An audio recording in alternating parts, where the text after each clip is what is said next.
All right, so I'm gonna get rid of this. Oh, you have to X out it. There we go. All right. So we're gonna be talking about selection and prediction for March Madness today. To start, we're just gonna do a general overview of what the NCAA tournament. I feel like I know a lot of you probably have filled out brackets for, know generally what this looks like, but there are 68 teams that are selected. 32 auto bids come from the 32 conference champions. And then the selection process then picks 36 at-large bids. The tournament begins with for 4 games. And those are playing games that are decided. And then the single elimination tournament starts after that. And for a lot of the models or regressions that we'll show later today, we just look at the 64 teams that make it past the first 4 rounds. So we consider the start of the tournament, the first rounds, to be the round of 64. For selection process, there's a committee of 12 members. This committee, 1 member comes from the Power 5 conferences. So think Big 10, Pac-12, Big 12, those kind of conferences. 3 additional members then come from the 7 highest ranked non-Power 5 conferences. And then the remaining 4 members of the selection committee are selected from the 20 other conferences. And the way the selection process works is there's an initial vote first, and this is only for the at-large bids.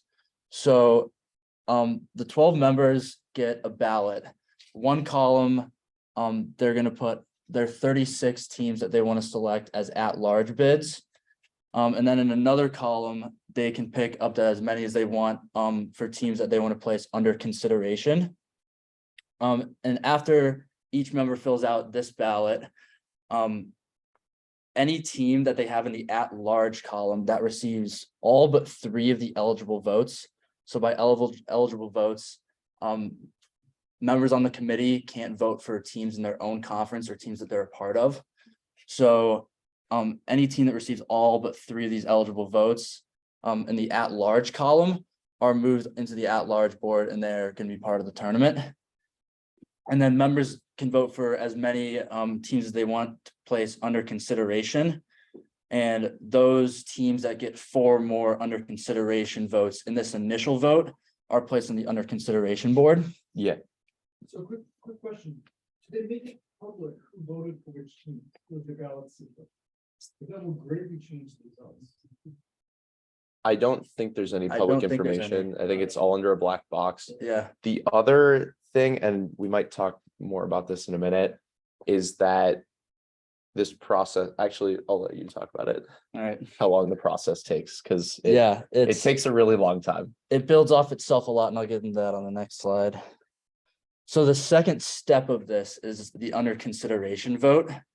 So how this works is each member, based on what's on the under consideration board, selects their top 8 from that board, top 8 teams they think are next in line to be at large bids.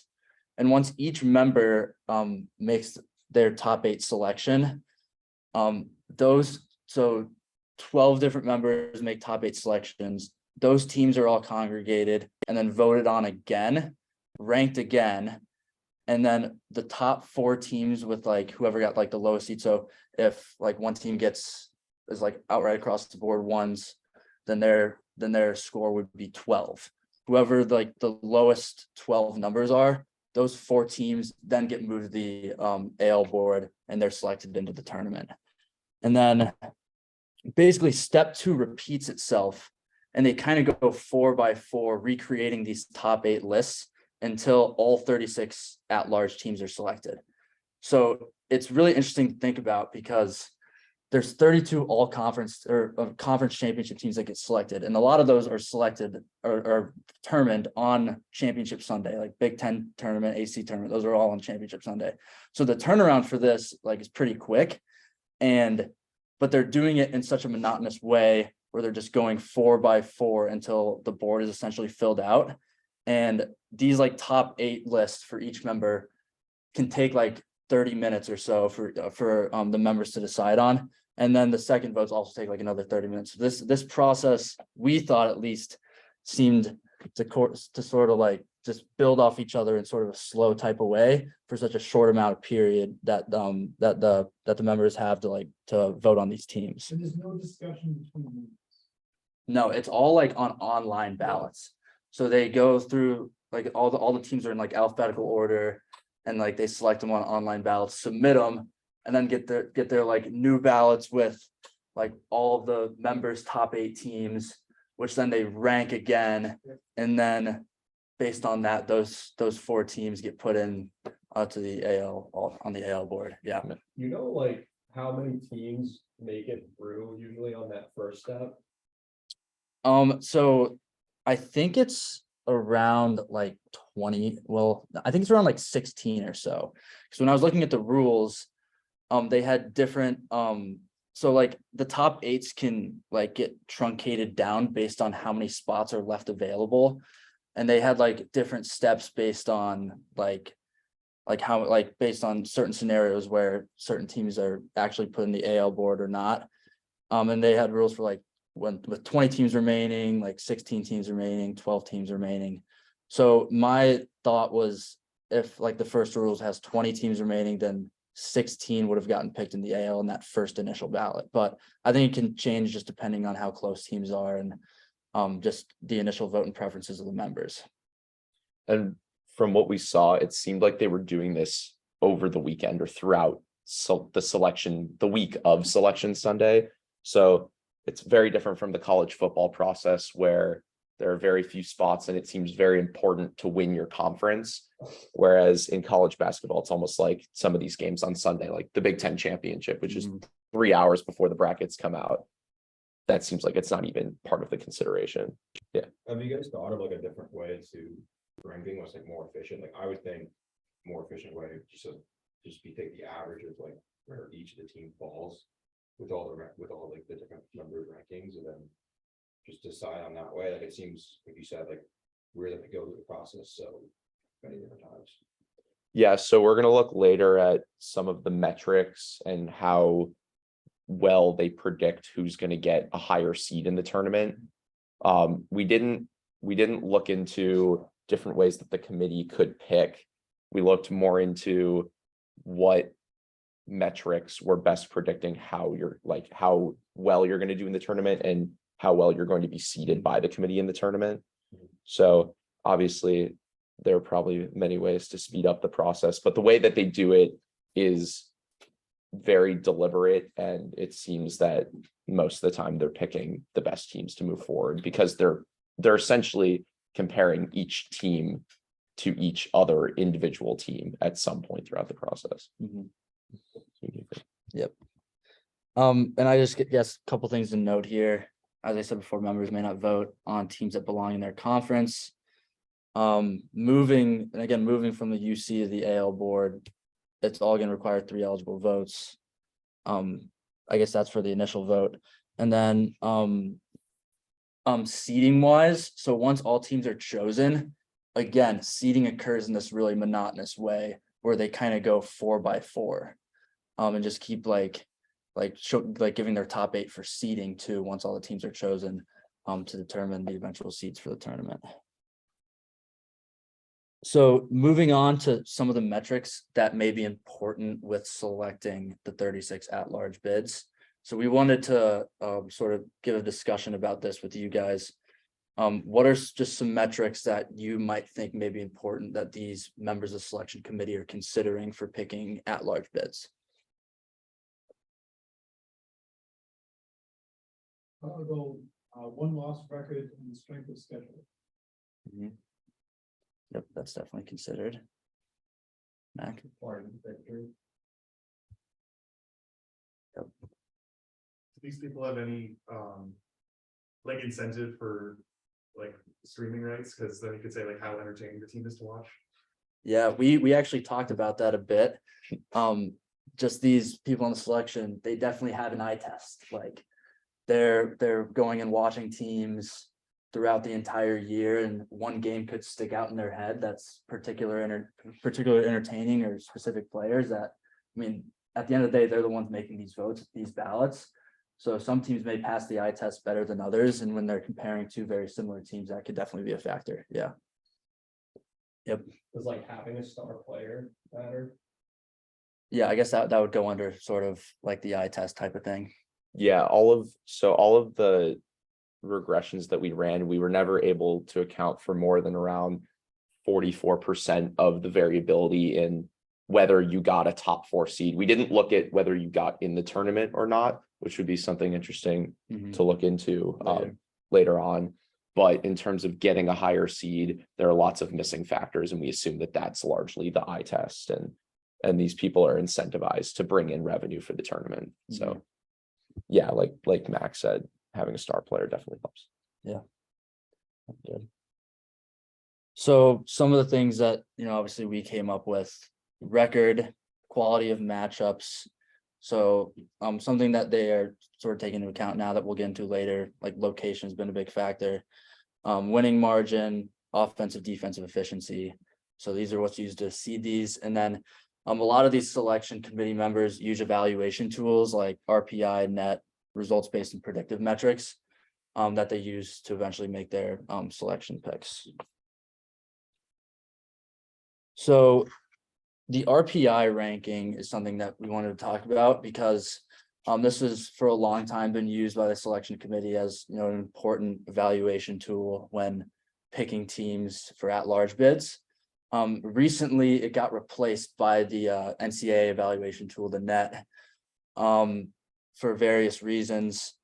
So we wanted to sort of ask you guys, based on this RPI formula, winning percentage times 0.25 plus opponent winning percentage times 0.5 times opponent's winning percentage times 0.25. Based on sort of this RPI ranking, what do you think are some metrics that may be missing from this that this metric doesn't account for? You could split this into home games and away games.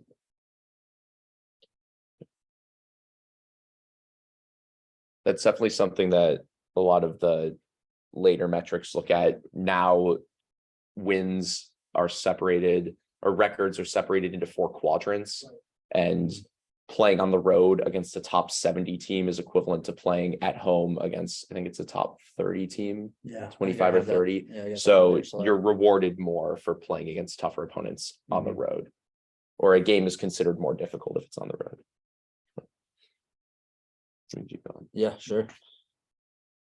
So the net is what replaced it. So a lot of what was missing from the RPI is getting now factored into the net ranking, which is sort of more widely used on Selection Sunday and by the selection committee members.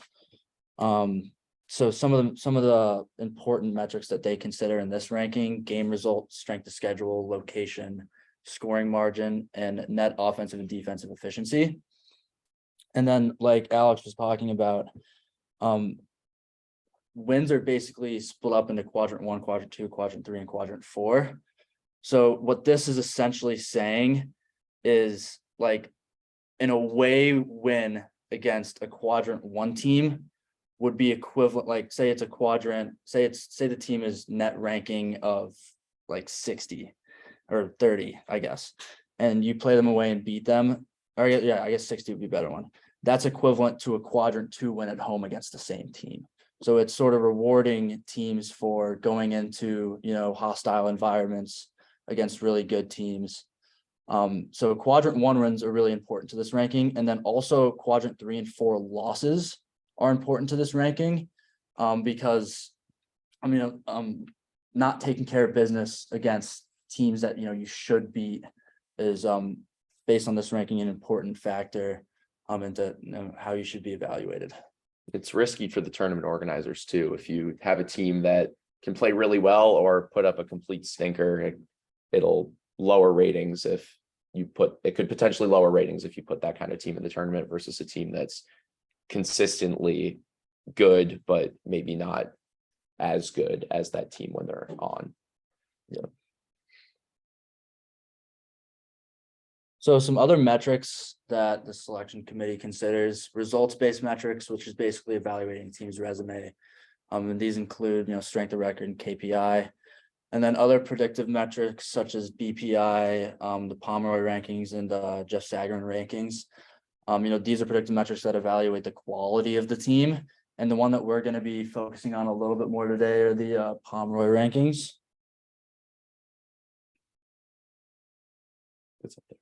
Yep. So the Pomeroy rankings, which came out about 10 years ago, or about 15 years ago, and were updated 10 years ago, use something Bill James-esque with the Pythagorean expected winning percentage.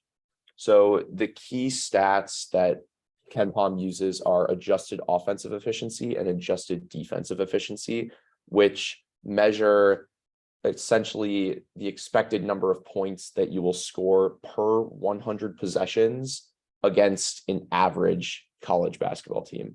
And the reason that it uses possession-based metrics is because some teams play really fast, some teams play really slow, and you don't want to punish teams offensively who play slower but are very efficient. And you don't want to reward teams or punish teams who might give up a lot of points, but they also score a ton of points. So it's important to look at how efficient the teams are. And these exponents came from trial and error from Ken Pomeroy. I'm not sure exactly how he got to that number, but A lot of times these numbers come from trial and error. What I showed in baseball 20 years ago, that if you look at the distribution of runs scored and runs allowed, they can be well modeled by rivals.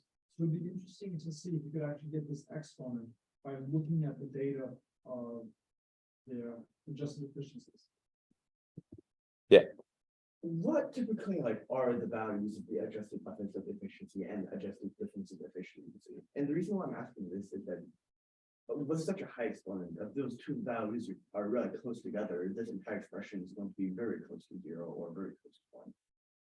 yeah, so those numbers are usually, it depends on whether a team is good or not, but for the top teams, offensive efficiency is usually a little bit over 100 and defensive efficiency is usually around 90. Yeah.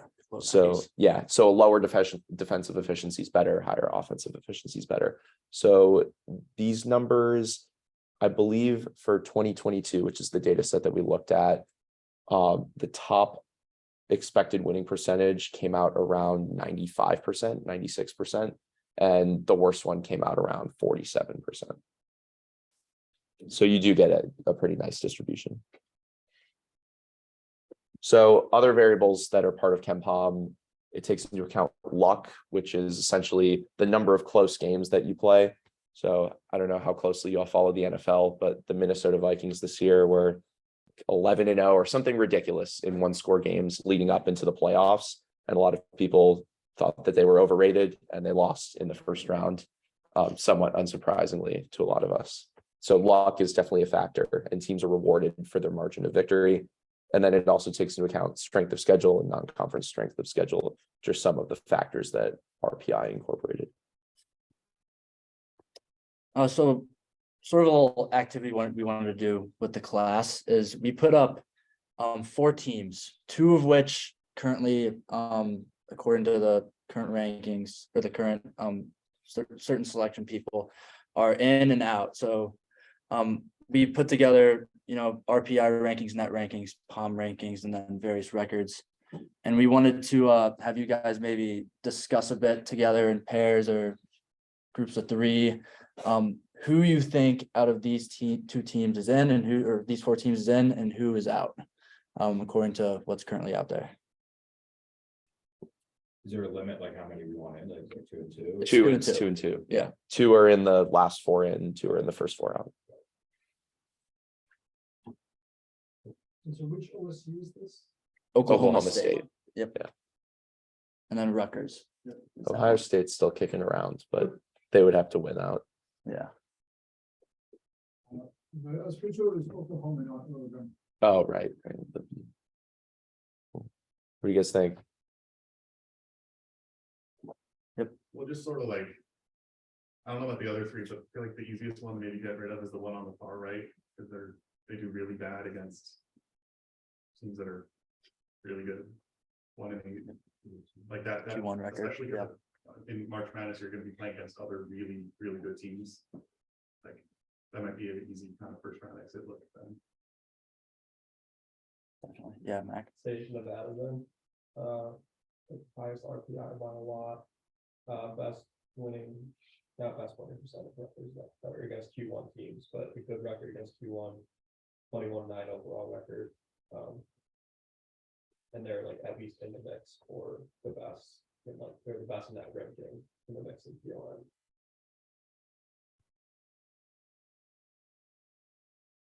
Does everyone think it's those two? Like you don't see like Okay, so it's actually Rutgers and Oklahoma State that are in, and UNC and Nevada that are out. And this actually surprised us a lot when we saw that Nevada was in the first four out, given their record, their Q1 record.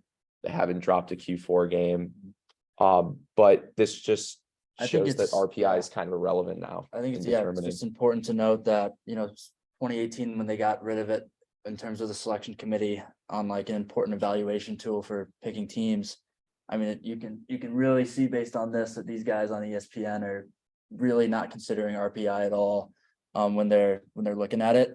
And I think the other thing that's interesting is the POM rankings. You got the Rutgers and Oklahoma State have the two lowest POM rankings out of the four teams, and that might be an important evaluation tool when we start running regressions. Is Nevada Pac? Nevada is, I believe, They- Mountain West. Yeah, I think they're Mountain West. Non-Power 5. So that might play a factor. That also might. I know the Pac has expanded a lot. They're about to lose USC and UCLA. And so our feeling is that Rutgers might be benefiting from being in the Big Ten. Definitely. Yeah.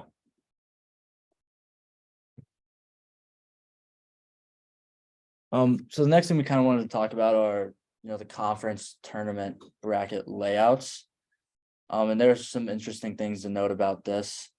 So one of the things that we talked about a lot was sort of the path to getting to a conference title. And for the Big Ten, and then I'll briefly show the ACC. So these, Power 5 brackets, they're pretty standard brackets. The top seeds, get a couple buys. And here they only have to play 3 games.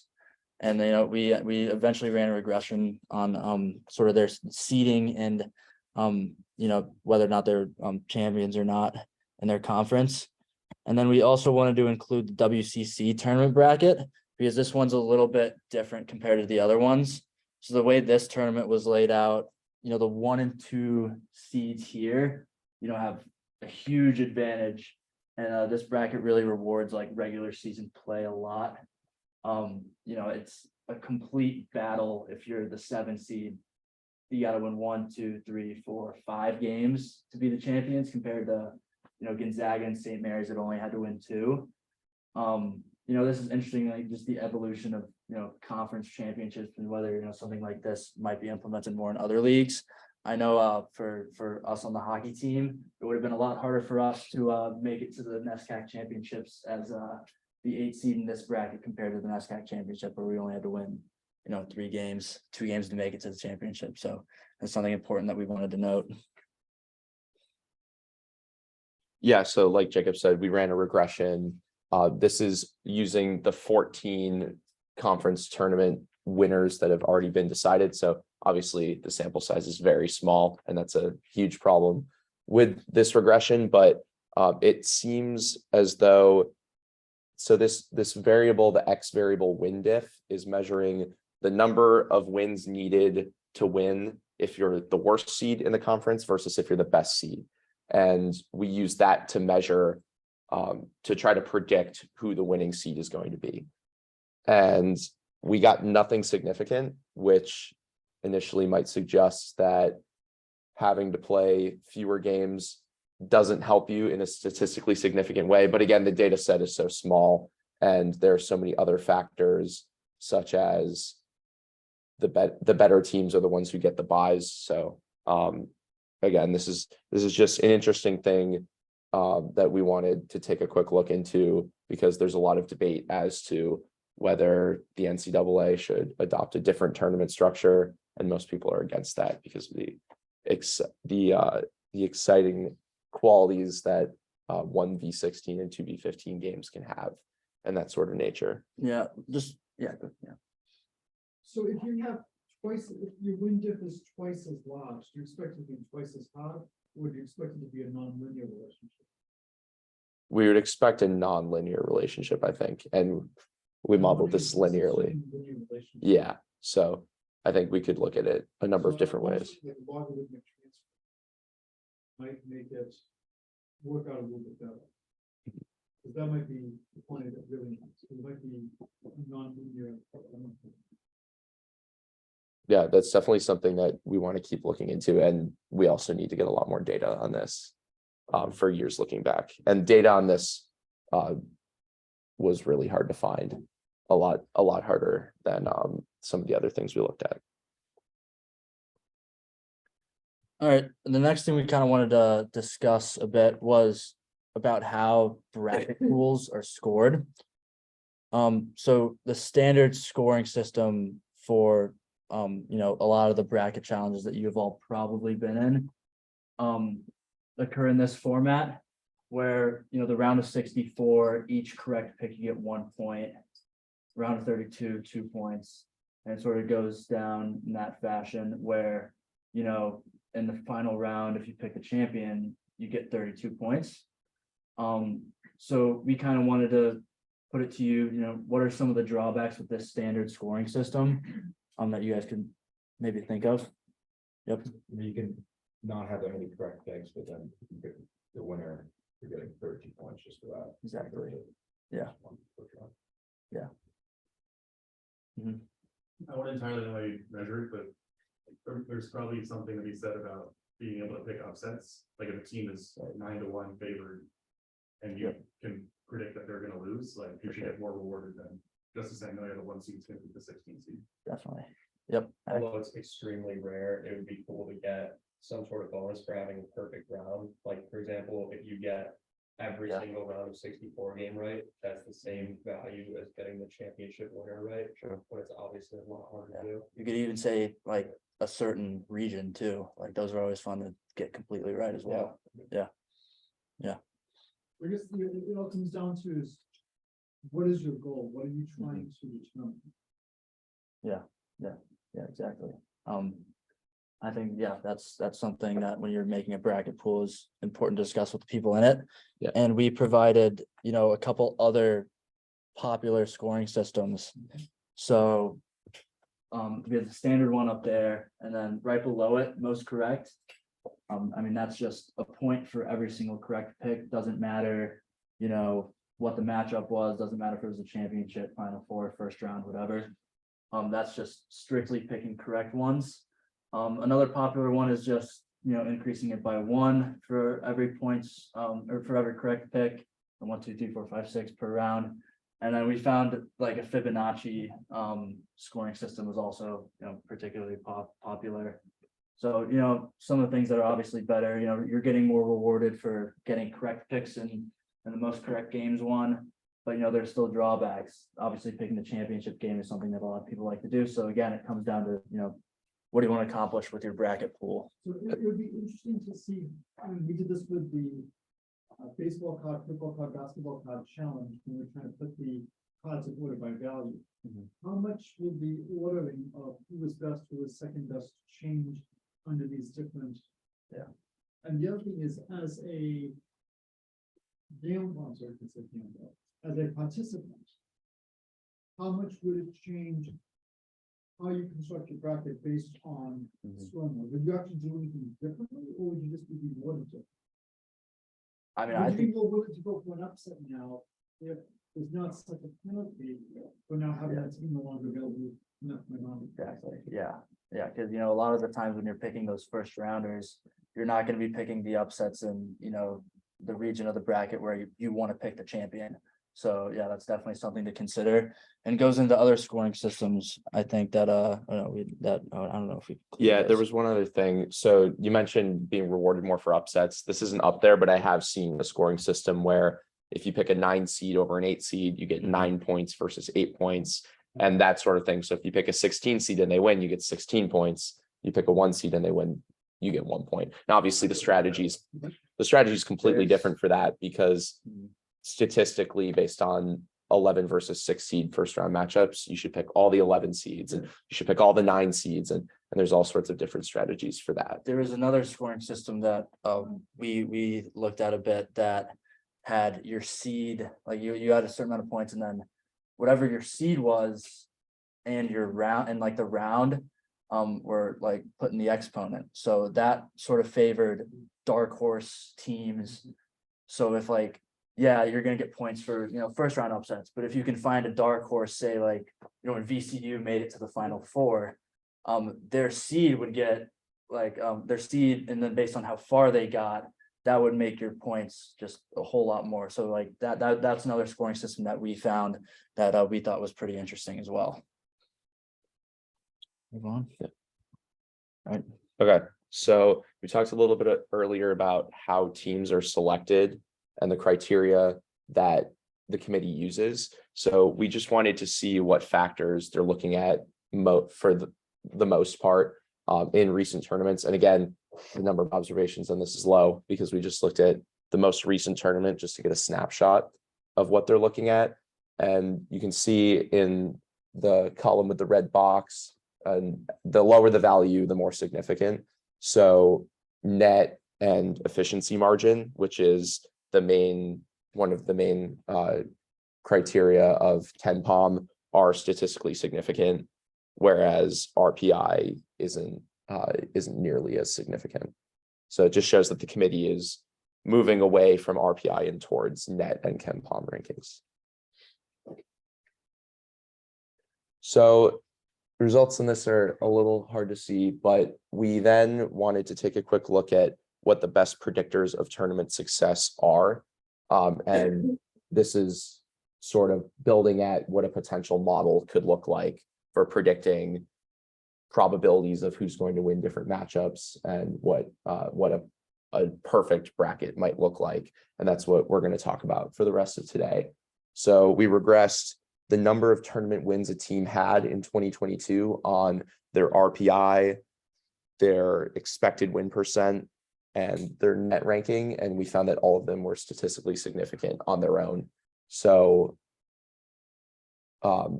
any team with a better RPI or net ranking is going to have more tournament wins on average. And that's as expected because you have all of these teams losing in the first round with extremely high RPI and net rankings and much lower expected win percentages. So it's really easy to make this data look nice. Whereas the model in step 1 might pick apart what we're actually looking at a little bit more. So now we're going to talk about the Kaggle contest, which is the premise of the paper that we looked at for this presentation. And the Kaggle contest looks at scoring in a much different way from how we score our brackets and all the things that we showed a few slides ago. So participants use a ton of data and will predict the probability that team A will beat team B for every single A versus B matchup. So obviously only 63 matchups happen in the tournament, but there are 2,278 possible matchups. So they build a model that predicts the probability that one team will beat another if they happen to play. And then the models were evaluated using a log loss function. And they changed this to a Brewer score, which is essentially the sum of squared error, but the goal is to minimize the total log loss of their pool. So the Lopez and Matthews paper that we looked at submitted 2 entries to their March Machine Learning Mania contest in 2014.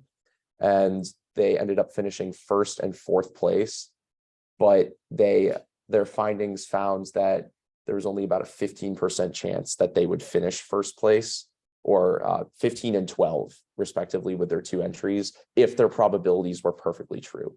So we're going to talk a lot about the model, but even if the model is perfect, there's a lot of luck that goes into determining how well your bracket does. So just to go over quickly how the Kaggle contest measured these things, we're going to suppose that the tournament consists of only 4 teams. This is the final 4 from last year: UNC versus Duke and Villanova versus Kansas. So your submission would look as follows. It would have 6 probabilities for the 6 possible matchups that could occur. And obviously, the top 2 are going to occur, and one of the last 4 is going to occur, depending on who wins. And then the log loss is calculated as follows. You don't really have to know what the specifics of the equation are, but essentially you're taking the negative log of the probability that you gave the winning team to win. So if you gave Duke a probability of 60% to beat UNC and they won, it would be negative log of 0.6, and that's what would be added. And the higher probability you give to the team that wins, the better. But one interesting thing to note with the scoring system is that if you were to try to pick games, so you gave a 1 seed a 100% probability to beat a 16 seed, and they were to lose, your log loss would be infinite, because the log of 0 is infinity.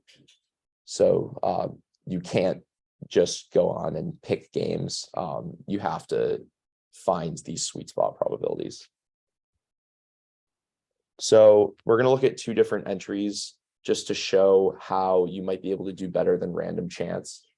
So in the 2022 tournament, in the Final Four, UNC beat Duke, Kansas beat Villanova, and then Kansas beat UNC in the finals. So if your 2 entries were as follows: one where you have these probabilities that are not all equal to 50%, and one if you're just flipping a coin for every matchup. We're going to look at the top 3 probabilities you entered, because these are the 3 games that occur. And then what we find is the log loss of the entry that has different probabilities from 0.5 comes out to 0.639, while the log loss of the coin flip probability comes out to 0.693. So, and this 0.693 will hold true for any tournament size, because you're looking at the weighted average, or the average of all of the log losses. So if you do better than 0.693, you're doing better than just flipping a coin. So obviously that's the goal first and foremost of building any model. So we talked about some of the potential predictors of tournament outcomes earlier that could be used to build a model. So what do you guys think Lopez and Matthews should use? Like, what are the best things that could predict success? And we've talked about some of them. There's one that we haven't talked about. Yeah, no big one, but we talked about it was an offensive defensive efficiency. Yeah. Now that's one of the 2. They build 2 models, and that's one of the 2 models that they build. Then there's something else that we haven't talked about yet that's regarded as a very efficient predictor of tournament outcomes.